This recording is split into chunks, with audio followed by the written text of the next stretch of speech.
Hello friends, welcome to a new chapter today. In this chapter, let us now learn about nutrition and health. Okay, so in this nutrition and health, we have two important things. One, we have micronutrients, and second, we have macronutrients. Micronutrients and macronutrients, these are macro. Okay, so the macronutrients include, we have carbohydrates, fats, proteins are the macronutrients, whereas micronutrients can be divided into major elements, trace contaminants. Major elements are sodium, potassium, magnesium and copper. Trace elements include iron, iodine, ferrous, copper, zinc, cobalt, selenium, chromium, manganese, nickel, stannum, silicon, vanadium includes trace elements. Then we have trace contaminants, which include lead, magnesium, barium, boron, aluminium are seen in trace contaminants. See, major elements include sodium, potassium, magnesium, copper and phosphorus. Trace elements include iron, iodine, fluorine, copper, zinc, cobalt, selenium, chromium, manganese, nickel, stannum, that is tin, and this is silicon and vanadium. Then we have trace elements which include lead, magnesium, barium, boron, aluminium. These trace elements have no function in our body. Okay, then if you see macro elements for proteins and carbohydrates, we have 4 kilocalories per kg, whereas for fats there is 9 kilocalories per kg, that is equal to 37 kilojoules. Okay, then we have to learn some important points about balanced diet. What do we call it as balanced diet? If proteins are present in 10 to 15%, fats are present in 15 to 30%, and carbohydrates are present in 50 to 70% of total energy intake, then we call it as balanced diet. So what is balanced diet? If proteins are 10 to 15%, fats are 30 to 50%, 10 to 15%, 15 to 30%, fats are 15 to 30%, and carbohydrates are present in 50 to 70%, then we call it as balanced diet. Then we should learn about consumption unit. What is consumption unit? Tell us. Consumption unit is the coefficient of dietary intake. So this consumption unit is coefficient of dietary intake. It varies with sex, age, physical activity. So if you see, for male sedentary, okay, so if a male is sedentary worker, the coefficient of consumption, that is consumption unit, is 1. For female sedentary worker, consumption unit is 0.8. For moderate working male, consumption unit is 1.2. For moderate working female, consumption unit is 0.9. For heavy working male, consumption unit is 1.6. For heavy working female, consumption unit is 1.2. Okay, for children, then if you see, for children in the age group of 1 to 3 years, consumption unit is 0.4. For children between 3 to 5 years, consumption unit is 0.5. For children between 5 to 7 years, consumption unit is 0.6. For children between 7 to 9 years, consumption unit is 0.7. For children between 9 to 12 years, consumption unit is 0.8. For adolescent age group, that is 12 to 21 years, consumption unit is 1. Okay, so this is about consumption unit.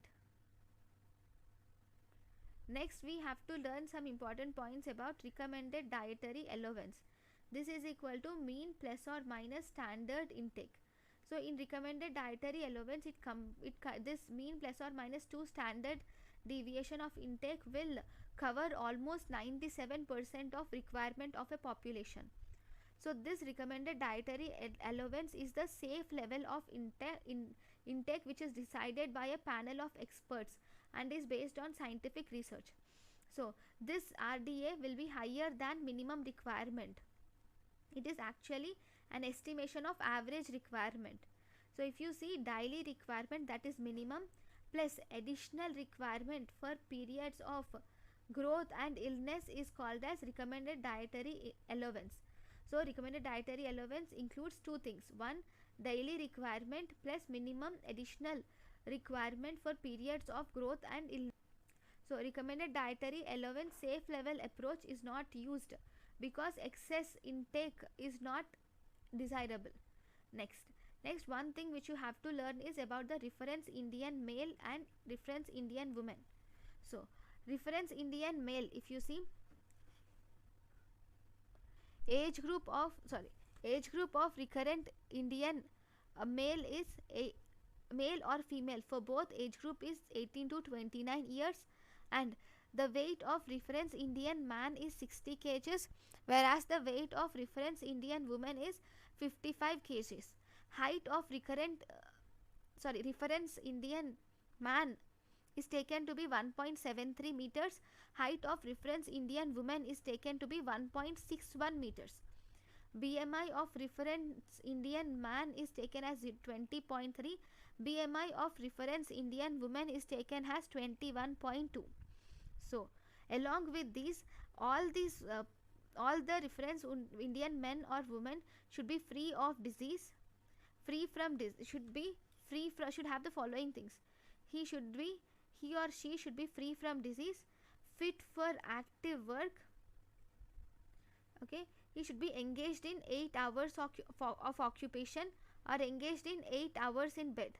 He should be engaged in 8 hours of occupation or engaged in 8 hours in bed, and 4 to 6 hours in sitting and moving around, and 2 hours in walking and active recreational or household duties. Okay, so he should be engaged in 4 to 6 hours in sitting and moving about, and 2 hours in walking and in recreation, active recreation or household duties. So these are the important things in Indian reference men or women. Then what about the proteins? In the proteins, if you see the quality of proteins, so these numbers you don't need to remember, but just you should remember the highest quality of protein is present for soya bean, that is 43. Okay, then protein energy ratio, if you see, is also important. So protein energy ratio, if you see, for fish it is 80%. Okay, at least remember the highest numbers. Okay, then we have one important thing which is about protein energy ratio. What is protein energy ratio actually? This protein energy ratio is the energy from the protein by total energy in the diet into 100. Protein energy ratio is energy from protein by total energy in diet into 100 is protein energy ratio. The recommendation of this protein energy ratio is 15 to 20%. If protein energy ratio is less than 4, then we can tell that the intake of proteins is not sufficient. So energy from proteins by energy from diet is protein energy ratio, which is 15 to 20%. Then the recommended energy of protein energy ratio for different groups include, so for adult reference man, the required protein energy ratio is 8.3. It's very easy to remember this chart. See, for adult reference man it is 8.3. For adult reference woman it is +1. Add 1, you get 9.1. Okay, for pregnant woman you should add 1 to this, you get 10.4 something change. In lactating women also it is almost similar to that of pregnant women, right? So that is 0.9 on 10.9 only. For adolescents, because they are children, they require lots of proteins for their growing body and brain, so they require +1, that is 11.4, and in girls also almost similar to boys, which is 11.7. So at least remember that for males it is 8, whereas for females it is around 9. For pregnant women and lactating women it is around 10, and for adolescents, male and female, it is around 11. Okay, then here we have one more which is called as protein disability corrected amino acid score. Protein digestibility corrected amino acid score. What is this protein digestibility corrected amino acid score? According to this, here amino acid score is with added digestibility coefficient. Here you should even control the digestibility component has should be considered, and we make the amino acid score. Actually, this is the current accepted measure for protein quality. The current accepted measure for protein quality is protein digestibility corrected amino acid score. Protein digestibility corrected amino acid score. We have one more amino acid score which is called as normal amino acid score. This normal amino acid score is fast, consistent and inexpensive.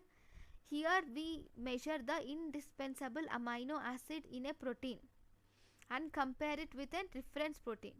We will take the indispensable amino acid of a protein and then we compare the values with a reference protein. This is amino acid score, right? Next, this amino acid score is rated based on most limited indispensable amino acid. It is rated based on most limited indispensable amino acid. Then we have something called as protein energy ratio. So what is protein energy ratio? Protein energy ratio is equal to weight gained by amount of protein consumed. Protein efficiency ratio. Protein efficiency ratio is equal to weight gained by amount of protein consumed. That is how much the protein is used in weight gain. This is actually not applied to growing children and infants because they will have less weight gain when compared to the protein that they have consumed. Okay, so protein efficiency ratio is equal to weight gain by amount of protein that has been consumed. So this will measure the growth, not the maintenance. It has limited use. Then the next important thing here is about the biological value. What is this biological value? Biological value is the amount of nitrogen retained by amount of nitrogen absorbed. Biological value is the amount of nitrogen retained by amount of nitrogen absorbed gives biological value. It will reflect the availability, digestibility and accurate appraisal of maintenance needs. It is reflecting availability, digestibility, accurate appraisal for maintenance needs. Then we have net protein utilization. In net protein utilization, even this will reflect the availability, digestibility, accurate appraisal of maintenance needs. Here there is this accounts for nitrogen retained by nitrogen intake into 100. See, biological value is nitrogen retained by nitrogen absorbed. Here nitrogen retained by nitrogen intake. It is a little one step further. Okay, so in net protein utilization we have biological value into digestibility coefficient by 100. Okay, in this net protein utilization we have biological value into digestibility coefficient into 100 is seen by 100. Biological value into digestibility coefficient by 100 is net protein utilization. So 1 gram of protein can get converted to 6.25 grams of nitrogen. 1 gram of protein is converted to 6.25 grams of nitrogen. So this net protein utilization is the best indicator for protein quality. If you were asked what is the best indicator, net protein utilization. What does this measure? It measures the nitrogen retained in the body by nitrogen intake into 100. Then, so these are the net protein utilization values for different food items. You don't need to remember everything. At least you should remember the egg, which has the maximum net protein utilization, which is 96. So because egg has maximum net protein utilization, that is 96, we can take it as reference protein and we have taken this net protein utilization to be 100. Then we have something called as limiting amino acid. So what is limiting amino acid?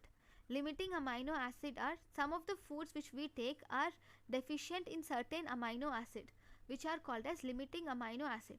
For example, cereals are deficient in threonine and lysine. Cereals are deficient in threonine and lysine.